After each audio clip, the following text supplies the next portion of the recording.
Excellent début de saison. Bonjour à tous. Aujourd'hui, on se retrouve pour le débrief de ce match entre Arsenal et Wolverhampton. Victoire 2-0 des Gunners à domicile à l'Emirates Stadium pour ce premier match de Premier League. On commence très fort avec les 3 points. Avant de commencer ce débrief, n'hésitez pas à vous abonner, liker, commenter. Ça va faire un très grand plaisir de vous avoir dans mes vidéos. Donc avant de commencer à parler de notre côté, faudrait d'abord commencer à parler de qu'est-ce que Wolf a bien proposé, hein, parce que je vous avais dit dans ma vidéo d'avant-match comme quoi ça sera vraiment pas une équipe facile à affronter, et vraiment on l'a vu, même si que moi je croyais quand même pouvoir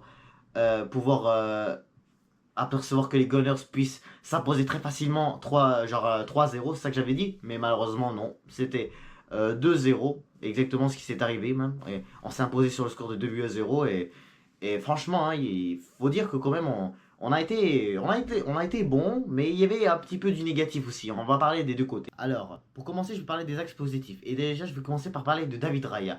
En tout cas, avec toutes les occasions que le Wolverhampton avait pour marquer, pour claquer des buts, pour marquer des buts et peut-être revenir dans le match, c'était vraiment des buts très décisifs. Et heureusement, on avait un David Raya qui était vraiment réveillé. Toujours vraiment, quand je le vois avec la balle, des fois, quand on voit Saliba Gabriel qui essaye de lui retourner la balle, des fois toujours j'ai de la difficulté à voir ça, mais au final, ça reste qu'il est.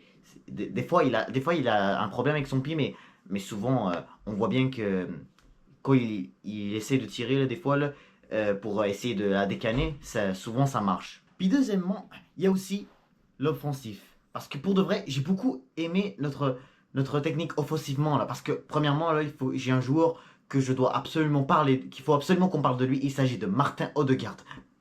Alors oui, hein, pour de vrai, pour moi, là, c'était clairement le meilleur joueur de notre équipe, hein. Parce que vraiment, là, quand je regarde le match qu'il a proposé là, avec toutes les dribbles, surtout qu'il a réussi à faire, et surtout les belles passes qu'il a pu faire. Parce que regarde, les dribbles qu'il a fait là, parce que là, beaucoup de milieux ou de défenseurs de Wolverhampton qui croyaient qu'il allait passer, mais au final, il s'est arrêté et ensuite, boum, il continue. Je crois qu'il a fait ça genre 2 fois dans ce match-là, et ensuite, il a fait 2 assists extrêmement incroyables qui a fait que voilà, on a pu comme quoi on a eu beaucoup d'occasions. On parle de Saka aussi parce que il a marqué le deuxième but et il a fait l'assist pour que Havertz marque le premier but pour les Gunners.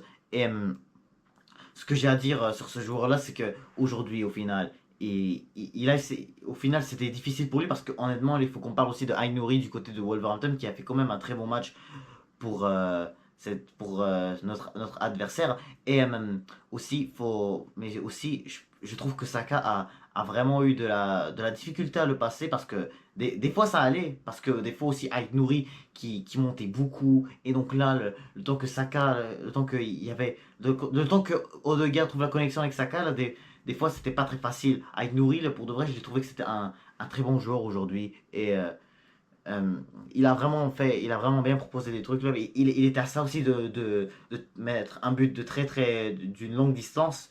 Donc, vraiment, il fallait faire attention, hein. Mais peu importe, ça reste que Saka, il a quand même fait un bon match, il a quand même eu des occasions. Et surtout, c'est lui qui nous a donné cette très belle assist à Kai Havertz pour qu'il la met dans les cages. Et de l'autre côté, Martinelli, c'était pas très simple lui par contre. Parce que honnêtement, je m'attendais à ce qu'il puisse faire voilà, des dribbles incroyables comme ce qu'il a fait face à Nottingham Forest il y a un an lors du match d'ouverture de la saison dernière. Mais vraiment, je trouve que c'était extrêmement difficile pour Gabriel Martinelli. Trossard, on l'a pas vu beaucoup, donc vraiment, je pourrais pas vraiment dire grand chose sur lui. Kai Havertz, je comprendrais pas vraiment grand chose sur lui là parce que honnêtement là, je l'ai pas vu du tout. Je l'ai presque pas vu du tout après avoir mis le but. Il a vraiment comme eu des occasions en or, mais qu'est-ce qu'il fait après ça? Il tombe par terre, ou sinon il n'est même pas capable de faire un contrôle et tirer. J'ai vraiment pas aimé en tout cas ce raté qu'il a fait en deuxième mi-temps là. Vraiment vraiment là, j'étais à bout de l'insulter là, mais écoute là écoute, on le connaît bien notre Kai Havertz, c'est sûr qu'il faut lui donner aussi du temps là, mais je suis quand même satisfait là, qu'il nous ait mis le but, hein. En tout cas, là, c'était quand même une belle tête. Mais maintenant, parlons des axes négatifs. faut dire que Partey n'était pas très mauvais, mais je ne l'ai pas non plus trouvé excellent. Parce que pour de vrai, Thomas Partey là, oui, au final, il a proposé des bons trucs. Il a essayé, il a fait quelques dribbles pour essayer de, essayer d'attaquer et d'être meilleur offensivement. Mais défensivement, je l'ai trouvé vraiment faible un peu. Il a vraiment perdu beaucoup, il a vraiment perdu quelques balles qui a pu vraiment coûter cher à la fin. Mais aussi là, faudrait parler surtout parce que là maintenant, je suis rendu aux axes négatifs hein, avant de continuer là. Parce que oui, là ce que je suis en train de dire c'est un peu négatif je dirais là. Parce que oui, on a vu Thomas Partey là, il s'est fait... il était pas mauvais comme je disais, mais je le trouvais non plus. Je le trouvais aussi, hein, je trouvais que c'était compliqué pour lui là. Parce que là maintenant, il va falloir qu'on parle de la défense. Parce que la défense, là, je l'ai trouvé un peu ailleurs aujourd'hui là. Oui, je sais que quand même, on n'a pas concédé de but. Mais vraiment, là, on avait. Quand tu regardes vraiment défensivement comment on a joué, c'était compliqué. Le Wolf nous a un peu mis là-dessus. Là. Parce que Wolf, là, regardez Wolf, là. Ils ont vraiment été capables de bien récupérer les ballons. Là. Quand tu regardes voilà, les erreurs qu'on a pu commettre et qui ont. Surtout celui de William Saliba, qui aurait été. Que moi, là, je la voyais comme étant un but pour égaliser. Mais c'était pas but. Mais Raya était vraiment énorme. Mais. Franchement, là, j'étais pas du tout satisfait de cette erreur-là. Là, je m'attendais beaucoup mieux de la part de William Saliba de Gabriel. Alors oui, Gabriel en même temps, là, parce qu'au début, Wolf commençait quand même fort le match. Alors Gabriel, moi, je me souviens de l'action qui aurait pu être aussi un but pour Wolverhampton au tout début de match, où est-ce que Gabriel a pu quand même rester énorme dans la défense.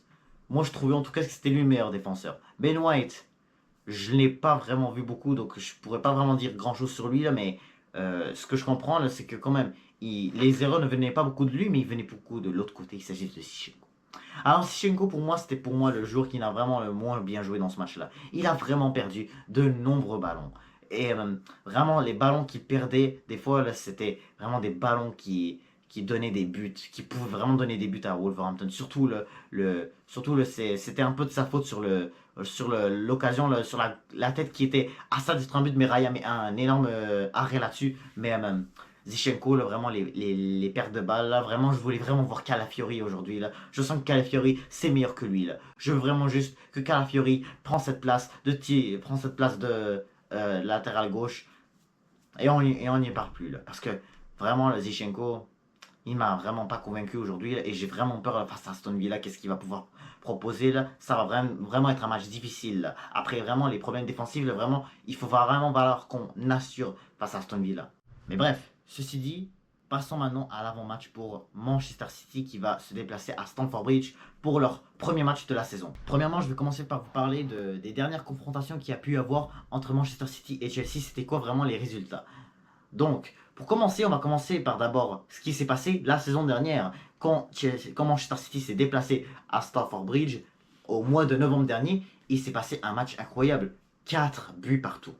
Ouais, c'était exceptionnel. Mais sinon, en général, il y a eu une victoire de 1-0 de Manchester City à Wembley en demi-finale de FA Cup. Et il ne faut pas oublier non plus la victoire de... non, pas la victoire, pardon. Le match nul, un but partout à l'Etihad entre Chelsea et Manchester City. Donc, oui, on comprend que Chelsea, cette saison-là, a fait vraiment des matchs, a réalisé beaucoup de matchs compliqués pour cette équipe de Manchester City. Par la suite, on a vu, lors de la saison 2022-2023, on a vu 4 confrontations entre Manchester City et Chelsea. La première, c'était en Carabao Cup lorsque City l'emporte 2-0. En FA Cup lorsque Chelsea se fait humilier clairement 4-0. Et même, bien sûr, il faut parler des deux confrontations en Première Ligue. Victoire 1-0 de City et victoire 1-0 de City à l'Etihad aussi. Donc au final, en 2022-2023, Chelsea s'est clairement fait humilier par cette équipe de Manchester City. Ils n'ont rien pu faire contre eux là. Manchester City, c'était l'équipe qui a réussi à éliminer Chelsea dans les deux compétitions nationales d'Angleterre, FA Cup et Carabao Cup. Plus en Première Ligue, c'était